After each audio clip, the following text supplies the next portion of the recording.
quintessential professional with over 2 decades of experience in cybersecurity and IT leadership, program management, corporate strategy, and execution. She's a strong advocate of coaching leadership with an instinctive aptitude for mentoring and motivating people. And she's recognized for strong interpersonal and communication skills, besides extensive experience in managing stakeholder expectations. She also exhibits a growth mindset which emphasizes that skills and intelligence can be cultivated. Let's chat with Rashmi Sharma on women and cybersecurity and what is the importance of cybersecurity and how to build a career in cybersecurity in this episode. This is the Guiding Voice podcast series, TGV for a Better Future. I'm your host Navin Samala, just a fellow professional on a mission to make the world a better place to live. And through the Guiding Voice, we drive conversations that matter, conversations that add value to your life and to your career. Thank you so much for tuning in. And Rashmi, hearty welcome to the Guiding Voice. I'm super thrilled to host you today. Thank you so much. Thank you for the beautiful introduction, Naveen. You've been very generous. I'm very grateful for this opportunity. I am looking forward to have a conversation and as I have my own organization now, it's called Beyond Gurukul. We are a career guidance organization. I would love to, impart my experience about how one can build a career in cybersecurity and inspire more women to grow in the field because it's the need of the hour. Absolutely. And we see rarely women leaders taking up leadership positions in cybersecurity domain especially. So the moment I saw your profile, I was super impressed. Yeah, we have a few leaders, notable leaders here. And last time I think we have interacted with Satyavati Divdari, one of my Sudhakar's friend, and she has also covered a few snippets of cybersecurity, but it is rare to find women leaders, especially in the cybersecurity domain, and I'm super excited to start our conversation. I'm sorry to interrupt, but I think you would completely agree that women have a very good instinctive power. And we are by naturally very investigative. So I think this is a perfect field for women. It comes to us naturally. Yeah, agreed.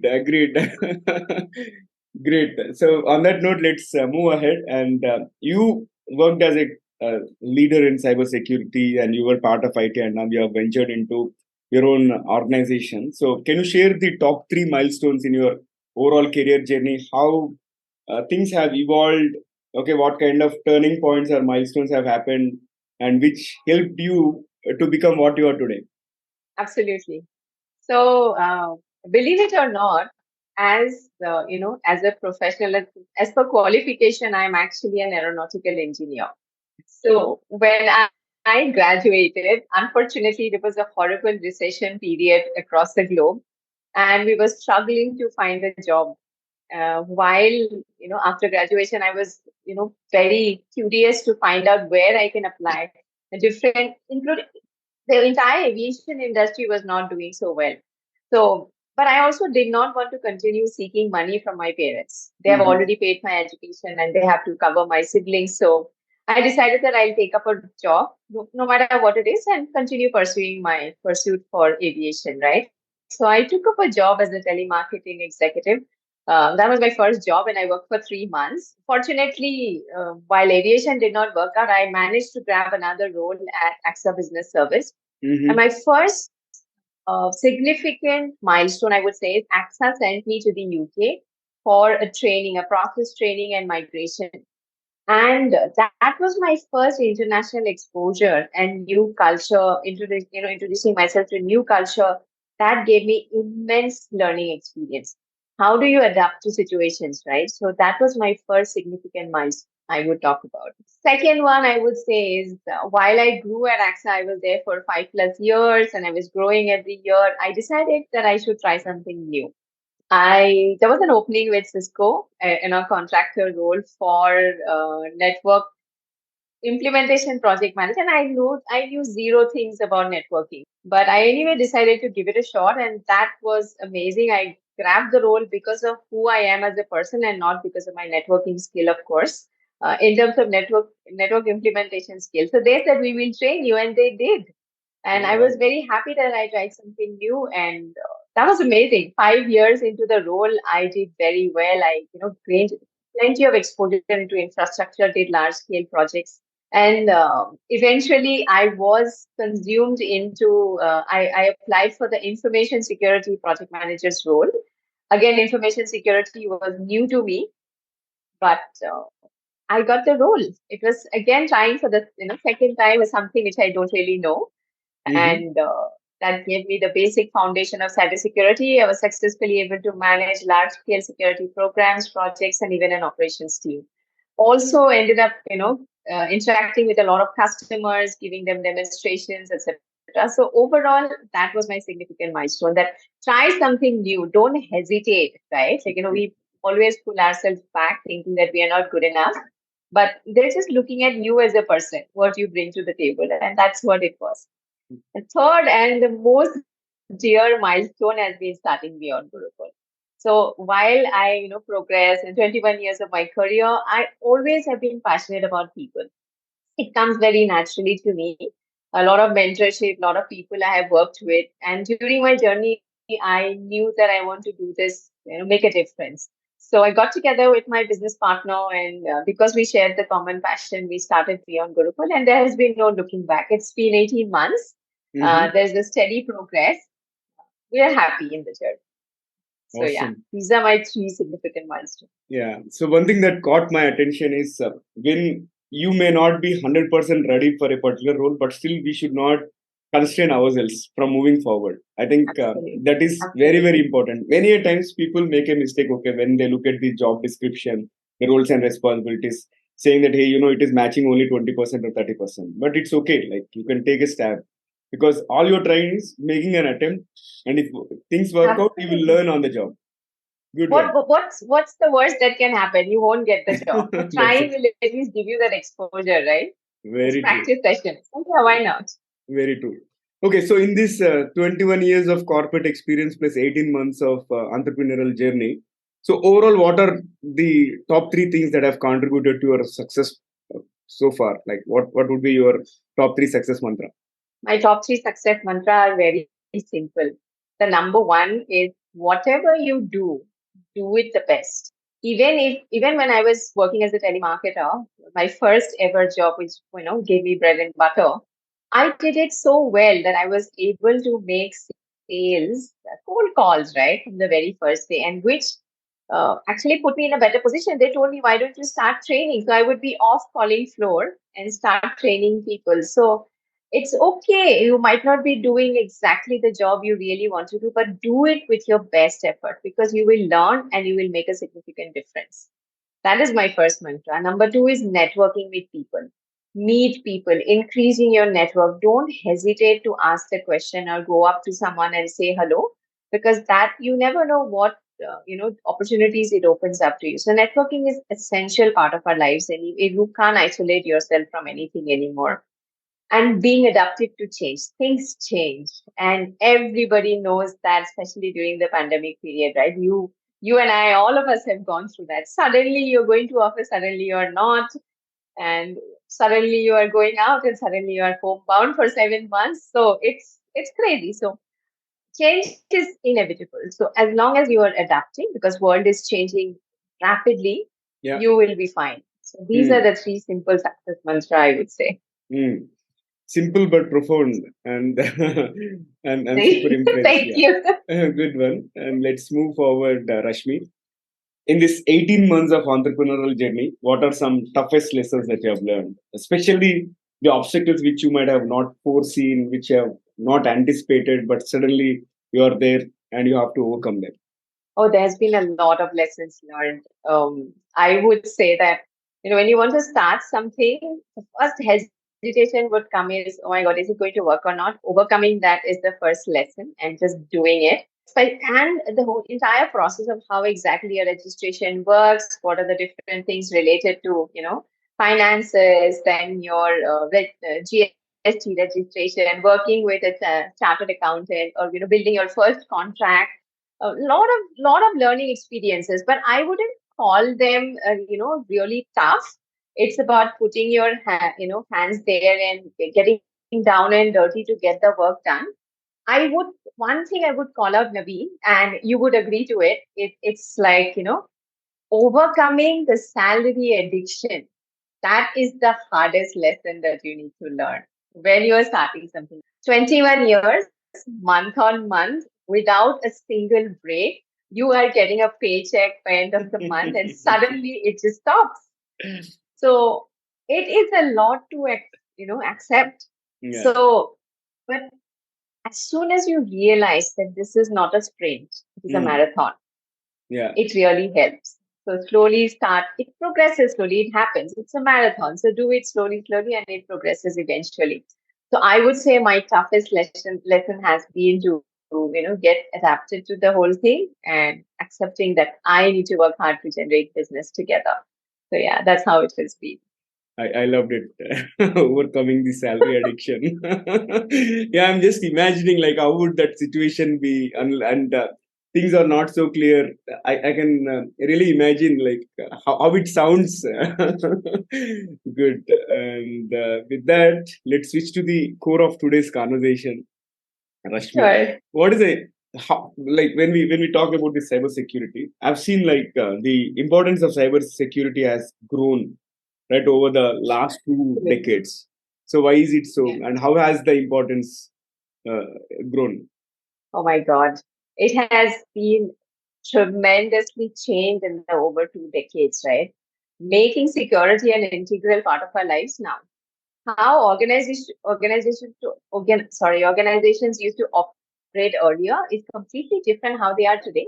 So they're operating as integrated ecosystems with boundaries between different corporations, customers, suppliers, partners, etc. are all blurred now. So we are constantly shifting how we work.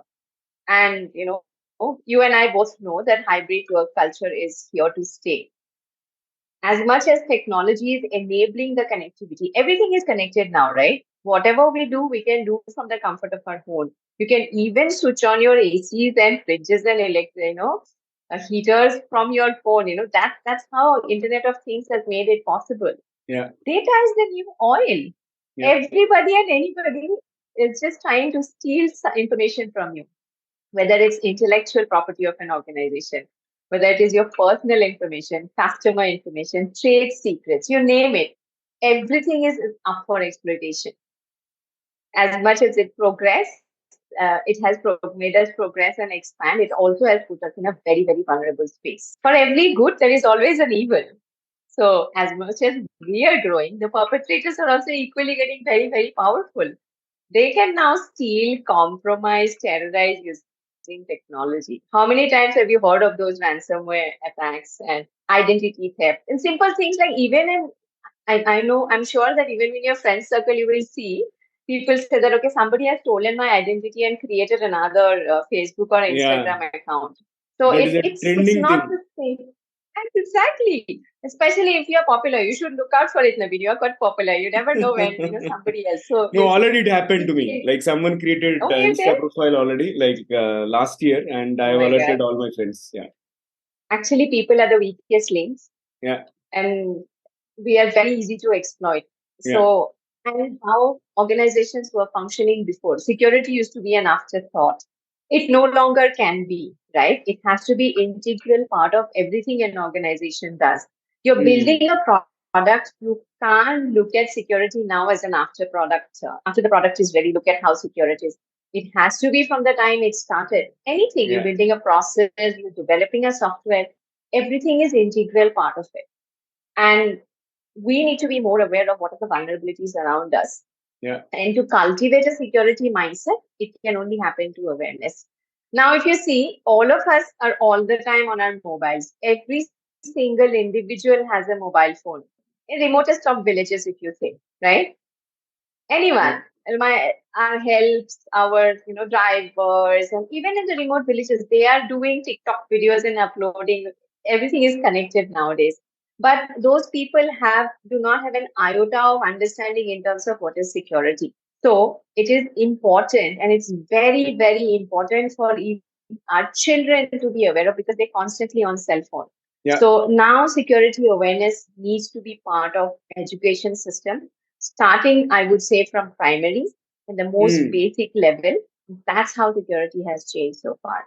You see a lot of cyberbullying happening, cybercrime happening, identity theft happening, and that can only be prevented through, awareness. And my heart goes out to women who are now young girls, right? It's a lot of competition to be a certain way, a certain look and feel, to have a social media presence. But what they are not aware of are what adverse effect it is having in their lives. Who Yeah. is noticing you? You're tagging everywhere you go, you're putting your location. So it is very easy, even for you're letting people know where your child is, which school they're going to, where they are. So you're basically inviting trouble. Yeah. So the world is no longer a safe place. So it is a need of the hour to be mindful about security, having the security mindset, and growing in security field. Yeah. So one other aspect that comes to my mind is about when we install certain apps, they ask for access to making phone calls, SMS, access to Absolutely, folders and all, right? absolutely. It is not required ideally, but still they ask, and we just keep on saying yes, yes, yes, yes, yes. And that may Yeah. actually lead to any of those cyber threats for sure. But yeah, you have highlighted many aspects, okay, which people are overlooking, right, or tend to overlook, and this is so Oh great. yes. Let me ask you this: when Yeah, you request for an OTP, yeah, anytime an OTP comes to your mobile, do you read the whole message? yes, I read. Awesome, you're good. I mean, you're safe. But a lot of people, they just take the OTP. You Yeah. don't really know who is generated it. Mm. We are too eager. Yeah. When the eagerness need to reduce, we need to be more analytic. You need to take that extra 10 seconds to read it, Mm. whether Yeah. it is your OTP message, whether you're installing an application, like you said, to see what is important, what is not. So please do that. That is Yeah. important. Recently, one of my neighbors has become a victim of this cyber fraud. Oh. Especially, they are targeting every person that is holding a credit card, and you receive an SMS saying that if you don't update your identity details, your card will be blocked. And people get panicked, and they create a spoof of the site, which is exactly looks like the genuine site, but the URL will be different. And these guys overlook that, and they give all the details, and the card is theirs, and they start performing transactions. Unfortunately, the system is not strong here. When we report, right, they ask us to visit police station. Right, when we have so many Yeah. things to track the IP address, track the phone numbers, and all, why not government take some stringent action to prevent this? Oh, Because absolutely. people like you and me know the principles, and we are little cautious. But imagine those who are not educated, who are not aware of all these things, right? They are getting prone to these kind of attacks. Again and again, they're falling prey. And Yeah, awareness is the only thing that can help. right. Though government is doing things now, it's getting slowly better, but definitely we have a long way to go when it comes to all these. Yeah. Phishing, social engineering has increased fourfolds, like many folds Mm, actually. mm. Everyone's trying to fish information out of you. So taking the time before you click that link, reading the email address fully to see whether it is ICICI or it's ICICI bank, you need to do that. Yeah, this also again reminds about CEO ishing, okay, where these guys are getting a message as if their CEO has asked to buy certain items and Yeah. all. Many people have lost few lakhs of rupees, okay, because they think that their CEO has asked to purchase something and they don't have any other option. Let me buy, and they thought it is authentic, but that is not true. So we need to, as you said, we need to really be cautious about the sender and look for those pointers, whether there is one letter missing or probably the domain name may be different, right? We got to Yeah. be extra careful, and it is okay to delay that kind of things. Or else, in case if you, if the recipient email matches close to CEO, it's okay to make a call. Hey, see, I received this message. Do you think I have to do it? Or contact their exec assistant, right? They don't fall prey to those kind of things. Exactly. You should understand that if he's a CEO, he's not going to ask you for the money, first of all. Exactly. Don't make yourself so important. Secondly, this is where also our soft skill come into place, right? We Mm, hesitant to ask questions. right. We hesitant to make that call because we have that hold back. Like, oh, because we have put them in pedestal. They're just human beings. Just pick Yeah. up the phone and give them a call. Very Mm, important. Save yeah. yourself that money, right? Yeah. Yeah. Okay, now let's move ahead and talk about the entry level careers in the Sure. cybersecurity domain. Right, when it comes to software engineering, at least people have options in terms of working on their academic projects or go to GitHub and contribute to some open source projects and maybe treat it as if I'm not aware. Maybe out of my ignorance, I don't know if there are really cybersecurity related programs or options available on GitHub kind of thing or not. I'm really not sure. But my question is, how can somebody as a fresher begin their career in cybersecurity? How can they express that interest? So being in the field of cybersecurity means you're in a very booming field. Yeah, It's booming quite a lot, right? So at yeah, present, the number of open positions are much higher than number of qualified personnel. yeah. So definitely, undoubtedly, it's one of the most sought after career option right now. And someone who is already clear, like in their 11th and 12th, that they want to go into cybersecurity, there are already graduation and post graduation options available. There are BSc in cybersecurity now. There are the BE in cybersecurity courses which are provided by universities. You can also do your post graduation in cybersecurity. A lot of reputed universities do that. Apart from that, there are plenty of courses which are available now, Naveen. Mm-hmm. Different organizations provide you with short-term courses for foundation and to get the entry-level job. If you are someone who have good knowledge of networking or programming skills, you can start your career in cybersecurity. You can actually skill yourself in different domains, similar domains related to security, how to do analysis, etc., by taking up a lot of different type of certification. Some of them are certified ethical hacker. That is really in demand because ethical hackers are need of the hour. Mm. Network associate, somebody who has enough knowledge about how to do design, configure, network, build firewalls, configure VPN, etc. Access management, identity and access management is integral part of cybersecurity, right? So Yeah. that's another field you can look into. There are certifications related to just information and cybersecurity, and that is not just from some major organization. Every single provider, even like Simply Learn, right, or Coursera, different courses are available right now where you can go and at least start your basic foundation of security. Security is no matter how much you do from certification perspective, first and foremost is having a security mindset, Mm-hmm. having that patience to look, analyze, and ask the right question. That is nothing but you're not trusting. You have zero trust. Because you have zero trust, you're being curious about, is it safe? And that is the first set of mindset. And when you start building your basis, there are plenty of opportunities available today, even online. Some of the significant courses that you can do, when you want to really stand out from security professional perspective, CISSP is one of the most sought after course. It's difficult, it's time consuming, you really have to prep, and it comes with few years of experience. It's a prerequisite. But at Mm. least if you start reading it, you get quite a lot of information from it. So certified information security systems professional. Okay. If you are someone who already has some sort of IT or technology related managerial experience or project managerial experience, and you want to move into security, you can look at CISM. CISM is more of manage how will you manage information security. It's called Certified Information Security Manager. That is one option which can be available.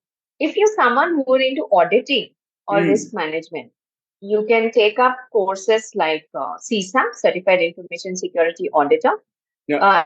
And if any particular organization is using a specific framework for security, like ISO 27001, you can even skill yourself doing lead auditor or lead implementer kind of role. So it's not isolated from your basic knowledge of technology and how the systems work. It's how you start. So initial level is I would recommend start with an entry level like a data a security analyst or a network security analyst or even a data protection privacy analyst, and slowly build your experience and certification, and then you can grow along the way. Coding is quite important skill in every field, and nothing is independent of coding anymore. So even cybersecurity uses a lot of programming languages, different areas like how you need to identify whether the codes are safe, secure, or not. Is the development lifecycle itself is secure? So having programming language is actually an advantage. languages like Python, shell scripting, HTML, Java, JavaScript, Mhm. SQL, etc. So even if you're someone who has just got a lot of experience in programming, you can definitely kickstart your career in cybersecurity. Super. Great summary, A lot of Rashmi. information. I hope it was useful. No, no, definitely it is because for those who are watching this episode or listening to it, right, definitely they can try various options that are provided by you, and I'm sure it will be very, very informative. And now let's talk about the roles in cybersecurity Sure. domain within an organization. How does the growth path look like? Sure. So you can start with like a network security engineer, right? Someone who has a complete understanding of how the network infrastructure of the organization is. That gives you an upper hand. So network security engineers or network engineers usually are the ones who are designing, configuring the network devices, firewalls, VPNs, etc. And then when you build on your experience, then you can build your career towards becoming, growing into cloud, because most organizations are migrating to cloud. You can get more exposure into cloud security. You can even become more expert and become a security architect. So architects are the one basically who plan, design the overall, security infrastructure for the organization. So whatever a network security engineer would do are usually reviewed and approved by the architects. But they can even draft your policies, procedures, guidelines, standards, etc. So it's a good space to be, as in when you grow. One thing which is very important for us is to understand that any field that you are in, give it your 100%, ask questions. The only way you're going to grow is taking ownership, ask questions, doing your right upskilling, and then you can progress. Another way to start is information security analyst. So primary duty is to protect sensitive information. So they mostly look at access management, if the right access is provided, are people following organization or your contractors or the vendors who are working with you, are they following the necessary policies? Are they compliant? Are we compliant with the regulatory requirements, etc.? So information security analysis is mostly into protecting the sensitive information of an organization. Again, it's a Hmm. stepping stone towards you building your career towards becoming an architect or information security specialist, etc., etc. Hmm. One of the most sought after thing is the ethical hacker. Certified ethical hacker course is, it's easy to do also, I guess. I mean, a lot of people who have interest, and it basically makes you feel like, wearing the both hats. You get permission to break into an organization to see what are the vulnerabilities they have, how weak or strong they are. So they identify and exploit the vulnerabilities like a hacker Hmm. would do. So and document all of those. So that helps the organization understand what are the gaps they have in the system. So you're using various tools, penetration testing tools, softwares, etc. So organizations can have their own ethical hacking team, or you can be hired from outside as well. Both options are available. Hmm. So either ways, it's a good place to be because it makes you feel really, really powerful. It's a good Yeah. ego boost as well. Another one I would say is threat analyst. I really like this, find this very, very interesting because you're constantly monitoring, analyzing any potential security threats while you are gathering intelligence from outside. So you kind of like a security, like how they show on TV or in movies. You have that power. You Hmm. constantly monitoring what kind of threats are coming. If there is already happened, you analyzing it. Why did it happen? What can could have been done? How quickly can we mitigate it? Any damage done to the organization? Connect, and this job makes you stay connected to the external world. You have to be completely connected to see what is happening where, what kind of outside of your organization, right? What are the potential threat that is happening around? What are the malicious things that you should be looking out for? So you kind of feel like Mr. James Bond. It's a good place to be.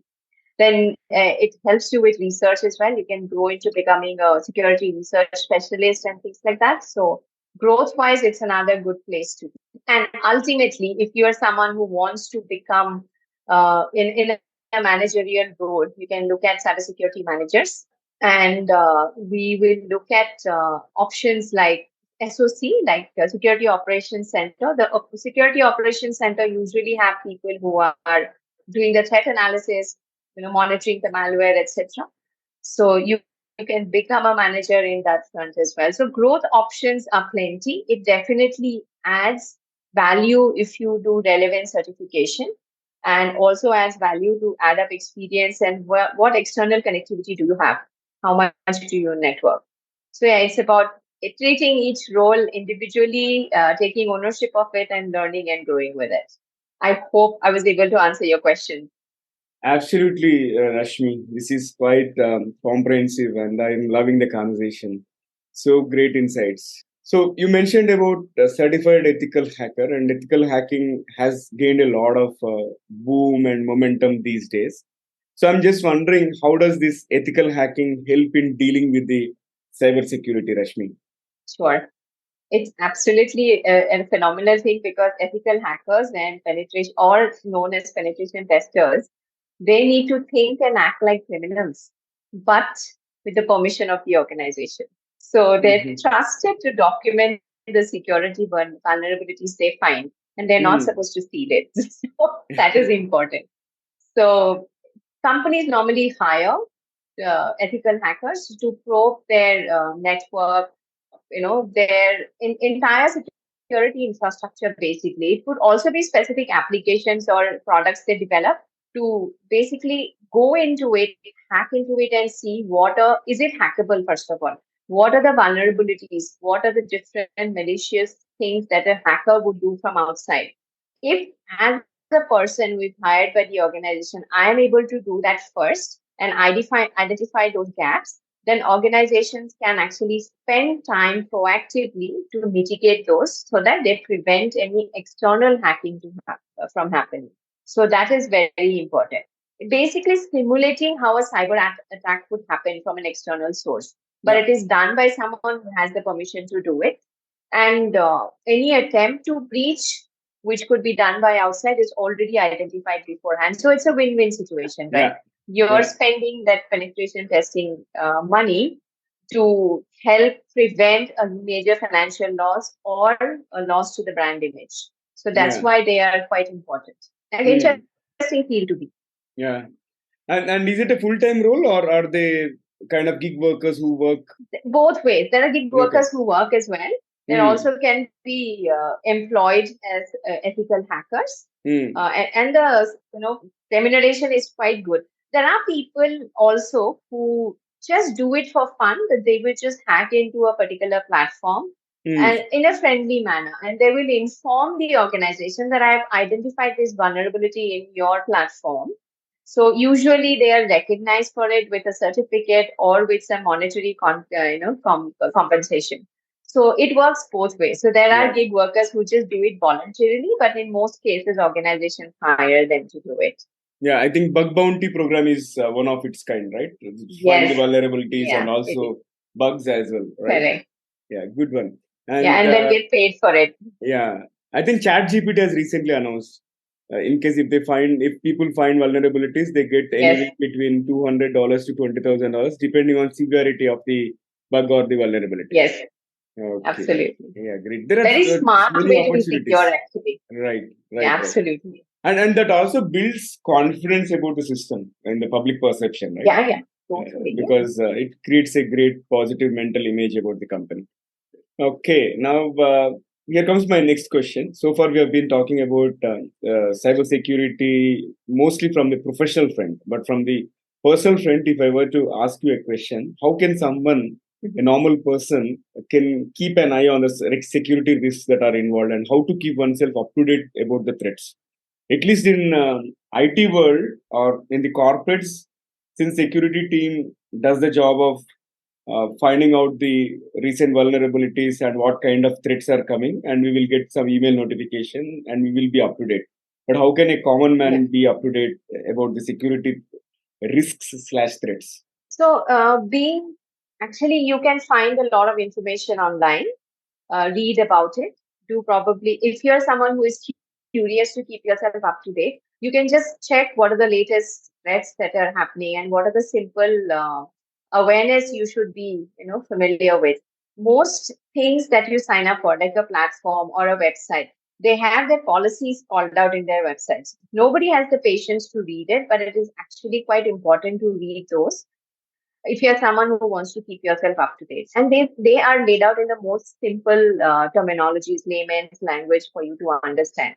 Plenty of awareness also happens through our public platforms, as well as through the news channels and different organizations are doing it voluntarily as well. Like even our Ministry of IT, Yeah. data protection also keeps circulating quite a lot of videos and things like that. Taking a pause and actually, reading or listening to it really helps. Every place you go are now required to declare what kind of security threat or anything that can happen. You have complete right to know how your information is being used. You go to a store to buy something, every single store asks you to give your phone number, right? Ma'am, can Yeah. I take your phone number? So start asking question, why do you need my number? Mm. If you are using my number, where else it's going? How do you think you keep getting different telemarketing calls from? Because these organizations are not bound or nobody is questioning them. They are very happy to sell the data here and there. And that's when your entire information is getting compromised. A lot of things can happen using your Yeah. telephone call or even your name. Yeah. Fake identity can happen. When you are buying something on a website, you key in your code, credit card details, and then there is an option save. Yes, it is. Mm. It is safe. RBI says it's safe to save the data, but how long does it take for you to key in the credit card details the next time? Yeah. If RBI says it's safe, have you ever clicked on that link to understand why? What are they doing to keep it safe? Yeah. So it's Naveen. No matter how much information is available, what platform is available, how you want to, unless you want to keep yourself up to date, it becomes very, very difficult to keep yourself up to date. So that Mm. curious mindset needs to start from a very young age. Now, cybersecurity needs to be part, like I mentioned earlier, also needs to be part of education system. You Yeah. can't really isolate it from anywhere else anymore. Yeah. Yeah, I think that makes sense. It is better to have that curriculum incorporated into the school system, school education itself, and that way, at least we are trying to spread the awareness because times have changed and things are evolving, and more electronic devices are being used, and more applications are also being used, which means the overall, if you look at the technology, has become fabric of our life. Like we cannot live without technology. Nothing can happen, right? All right. So great conversation, Rashmi. Let's add some spice to the episode. I'm going to kick off a quick rapid fire round wherein you can answer the Oh, questions. interesting. Okay. Here comes my first question. Name three movies that come to your mind. Three movies. That come to your I would say mind. Shawshank Redemption. Okay, so number one is Shawshank Redemption, my Mm-hmm. all-time favorite movie. Lagan, because you get Mm. to learn a lot of leadership from it. And number three is Hera Fairy, where Paresh Rawal, Akshay Kumar and Sunil Shetty is there. So that Yeah. is my all-time favorite movie. No, you don't need your mind; it cracks you up every time you listen, watch it. So I love it. Okay, good one. And if you were to live someone else's life, who would you choose? No one. I'm very happy the way I am. Good Good. or bad, it is my amazing ride. So I'm happy. Right. And can you describe yourself in just one word? I'm very versatile. Versatile. Awesome. And what is the weirdest thing that you have eaten so far? Octopus. I've eaten an octopus. Oh, wow. How does it taste? Very, very chewy. It's like rubber. Yeah, recently I heard one more person mentioning about this octopus. Okay. And any secret that you'd like to share with our audience, or any secret talent or something nobody knows about you? You, I wouldn't call it secret talent, but I will tell you how I learned very Okay. often. I Okay. learned through observation quite a lot. So I'm Mm. constantly observing people, and I think it's an excellent way to learn. Mm. Yeah, good one. So we found one secret. We learned a secret about you. Okay. With that, let me fire the last bullet out of rapid fire. What is one electronic gadget that you'd like to see or invent yourself, Rashmi? Oh, if I had the power, I would like to invent something which will enlighten the world about the power of love, respect, and hope, with the intention to eradicate all the dangerously increasing hate mindset in the world. Hmm, awesome. I think that comes with a purpose, and I wish your wish comes true very soon. Thank Okay, you. amazing Thank rapid you. fire. Let's flip back to the mainstream. And what will be your key message to our audience? And it can be anything related to life or career or cybersecurity, anything you can give. What will be one key message? So let me break it down into two. One from someone who is looking to build a career. I Okay. think women hold back. Few women probably hold back thinking cybersecurity is difficult. It's not. It's about mindset. And women or men, it's gender agnostic. So please, if you are looking to grow exponentially, make a brilliant career out of it, start. Even if you feel 100% ready, even if you're there at 40%, start your journey and you will do great. Second point, and I think this is more important than the first one, is while you're building your technical skills, please make it a habit to practice your soft skills, because they can't be replaced by artificial intelligence. An organization does not hire you for your technical skills alone. It is important to be relevant, Hmm. but they will only hire you for who you are as a person. And soft skills are nothing but a combination of your common sense, people and social skill, and a positive attitude. So never forget to practice those. Super. Simply fabulous tips. And thank you so much, Rashmi.